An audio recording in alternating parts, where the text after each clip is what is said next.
सोचिए, आज की दुनिया में सबसे बड़ा युद्ध कहाँ लड़ा जा रहा है? किसी मैदान पर नहीं, वो लड़ा जा रहा है दिमागों के अंदर। ये एक ऐसी लड़ाई है जो जीती जाती है कहानियों से, नैरेटिव्स से। और भारत आज ठीक उसी नए अदृश्य युद्ध क्षेत्र के मुहाने पर खड़ा है। और ये सिर्फ कोई राय नहीं है, ये एक सीधी सीधी चेतावनी है।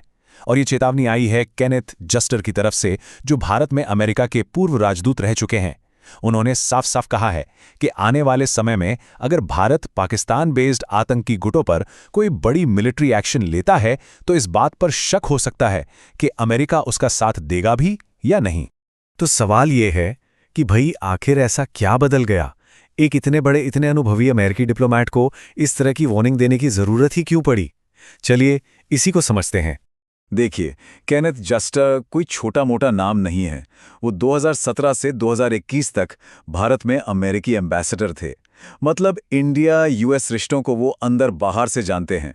तो जाहिर है उनकी बातों को हल्के में तो बिल्कुल नहीं लिया जा सकता। हाँ, एक बात साफ कर दें, ये कोई अमेरिका का ऑफिशियल बयान नहीं है। ये एक तजुर्बेकार जियोपॉलिटिकल एक्सपर्ट का अपना एनालिसिस है। मतलब एक ऐसा आकलन जो जमीनी हकीकत पर आधारित है और जो देशों के बीच बदलते पावर बैलेंस पर बहुत गहरी नजर रखता है। तो आखिर इस पूरी चेतावनी की जड़ क्या है? ये छिपी है अमेरिका और पाकिस्तान के बीच अचानक बदलते रिश्तों में। एक ऐसा रिश्ता जो आप जानते हैं काफी टाइम से ठंडे बस्ते में था, लेकिन अब लगता है उस पर जमी बर्फ बहुत तेजी से पिघल रही है। और सबसे हैरानी की बात तो ये है कि खुद केनेथ जस्टर ये मानते हैं कि अमेरिका और पाकिस्तान के बीच ये जो नज़दीकियां बढ़ रही हैं वो कई लोगों के लिए एक बहुत बड़ा सरप्राइज है। मतलब किसी ने भी दूर दूर तक इसकी उम्मीद नहीं की थी। इस बदलाव का स्केल समझना है ना, तो बस इस एक बात पर गौर कीजिए। पिछले 20 सालों में किसी भी सिटिंग अमेरिकी प्रेसिडेंट ने पाकिस्तान का दौरा नहीं किया था। सोचिए, रिश्ते इतने ठंडे थे।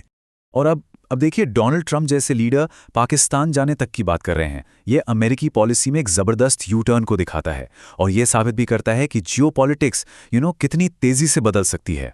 तो असली सवाल पर आते हैं, इस सब का भारत की सिक्योरिटी पर क्या असर पड़ेगा? देखिए, सबसे बड़ा डर ये है कि इससे पाकिस्तान में बैठे टेररिस्ट ग्रुप्स के हौसले बढ़ सकते हैं। उन्हें लग सकता है कि उनके ऊपर अब अमेरिका का हाथ है, एक तरह की प्रोटेक्शन शील्ड जो उन्हें भारत के किसी भी बड़े पलटवार से बचा लेगी। तो सबसे बड़ी बात यह है कि अगर भारत के मिलिट्री ऑप्शंस लिमिटेड हो जाते हैं तो फिर रास्ता क्या बचता है? सोचिए, जब दुश्मन को पता हो कि वो हमला करेगा और उसके बाद भी कोई बड़ा जवाब नहीं आएगा, तब क्या किया जा सकता है?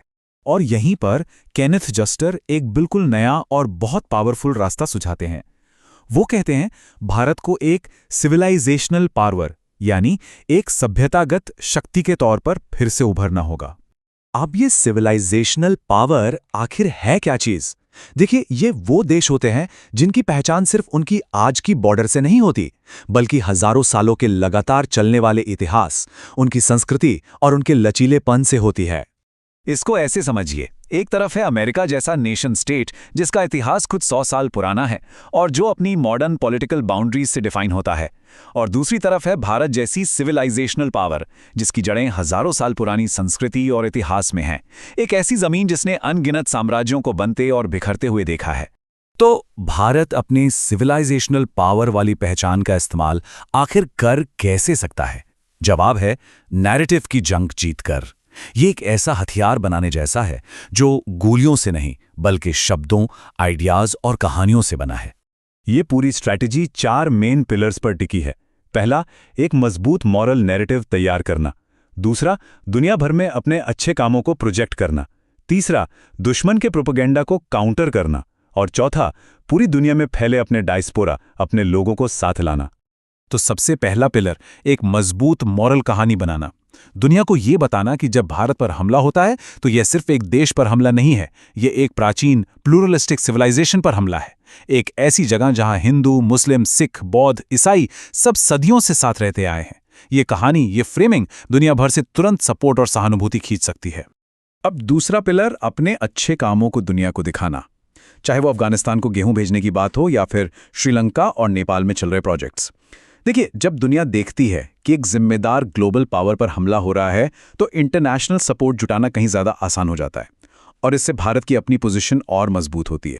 और फिर आते हैं तीसरे और चौथे पिलर जो मिलकर काम करते हैं, दुनिया को बिल्कुल क्लियर मैसेज देना कि ये लड़ाई टेररिज्म से है, किसी धर्म से नहीं। और इस मैसेज को फैलाने के लिए वेस्ट में और दुनिया भर में फैले अपने पावरफुल इंडियन डायस्पोरा को मोबिलाइज करना।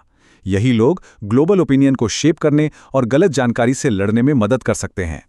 तो इस पूरी स्ट्रेटेजी का आखिर गोल क्या है? गोल है इंटरनेशनल लेवल पर ऐसा प्रेशर और सपोर्ट तैयार करना कि कोई भी दुश्मन भारत के खिलाफ एक्शन लेने से पहले 100 बार सोचे और भारत को खुद को डिफेंड करने के लिए वो जरूरी स्पेस मिल सके।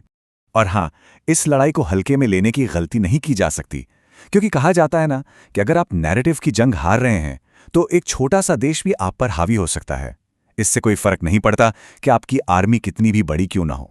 तो आखिर में एक सवाल बचता है, मिसाइलों और फाइटर जेट्स के इस दुनिया में क्या सबसे ताकतवर हथियार वाकई वो कहानी है जो एक देश अपने बारे में पूरी दुनिया को सुनाता है? इस पर सोचिएगा जरूर।